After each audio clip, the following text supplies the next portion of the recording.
All right, so let's have a look at this particular question now. So over here, we are given an integer array of all positive integers, and we need to return the second largest element from this particular array, right?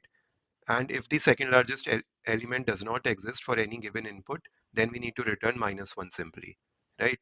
And also the second largest element should not be equal to the largest element, right?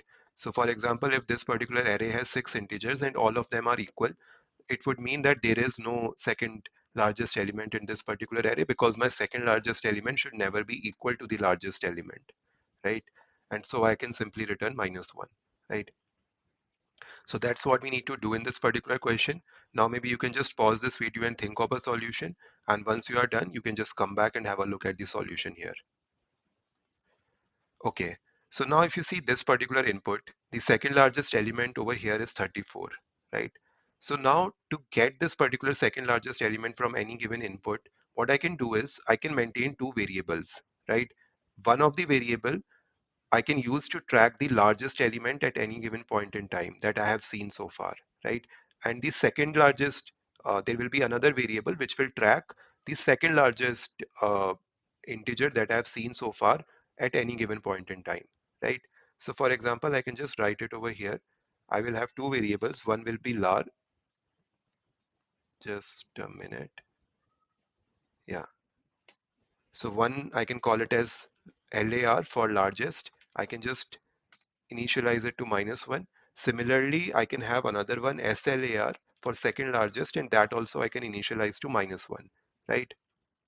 Now what I will do is I will iterate over this entire array, and while I'm iterating over this array, I will keep checking if the current element that I'm pointing to right now is, first of all, is it greater than the largest element, the current largest element that I've seen so far till this particular point in time.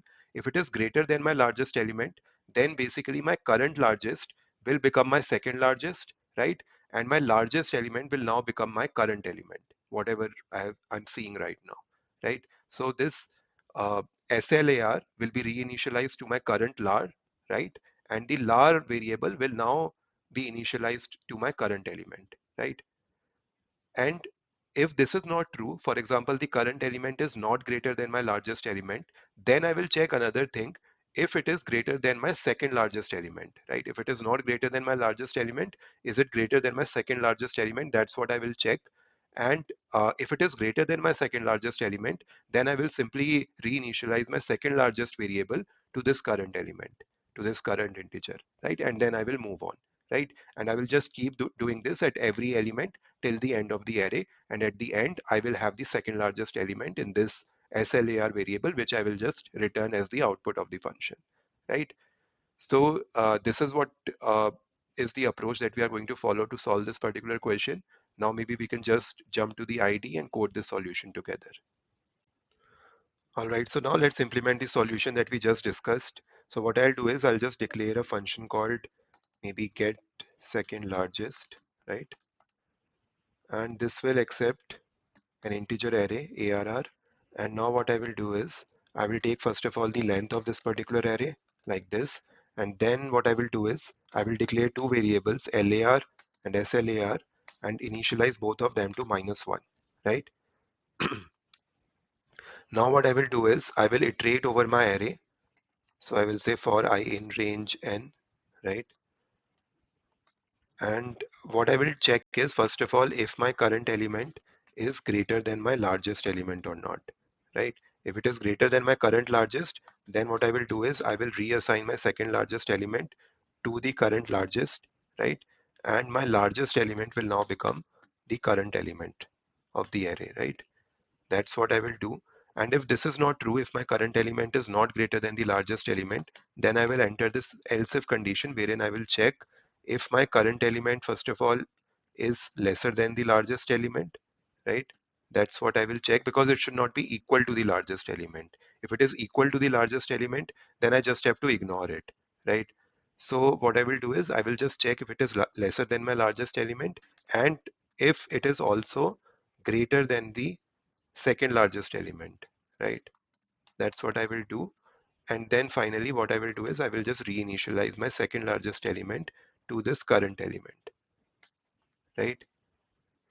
And then at the end of the entire loop, like once we have done the entire scanning of the array, I will have the second largest element in this particular SLAR variable, which I will just return as the output of this function, right? Like this. And see, this particular code will also take care of the case when all the elements of the array are equal and there is no second largest element, right? So because if there is no second largest element, this particular condition will never be true, right? Because all the elements will be equal. Once we reach the first element, obviously, right, this particular condition on the first element will always be true. And now my largest element will be pointing to the first element, right? And my second largest element will become -1 now, because initially there would have been largest in the at the first iteration, there would have been -1 in my largest element. So now my second largest element would become -1, right? And largest element would become current element, right? Now when I move to the second iteration, the current element would anyways be equal to the largest element, and so neither this condition will hold true and nor this condition will hold true, right? And so I will never be able to like hit this particular condition. I never be able to make this particular condition true if all the elements of the array are equal, right? And so my SLAR will just retain its initial value, that is -1, and at the end I will be returning -1 if there is no second largest element, right? So I hope you got that, and this is the code entirely of this particular problem. Now maybe what we can do is we can just test this using a sample test case that we saw in the introduction video. So I will just call this particular function with that particular array. So that was, let me just copy that quickly to save time, like this. Now if I run this, I should get 34 as the second largest element. Let's see. And I get 34 as the output, right? So this is the solution entirely. It was a simple problem, but I hope you understood, and I will see you in the next video. Thank you.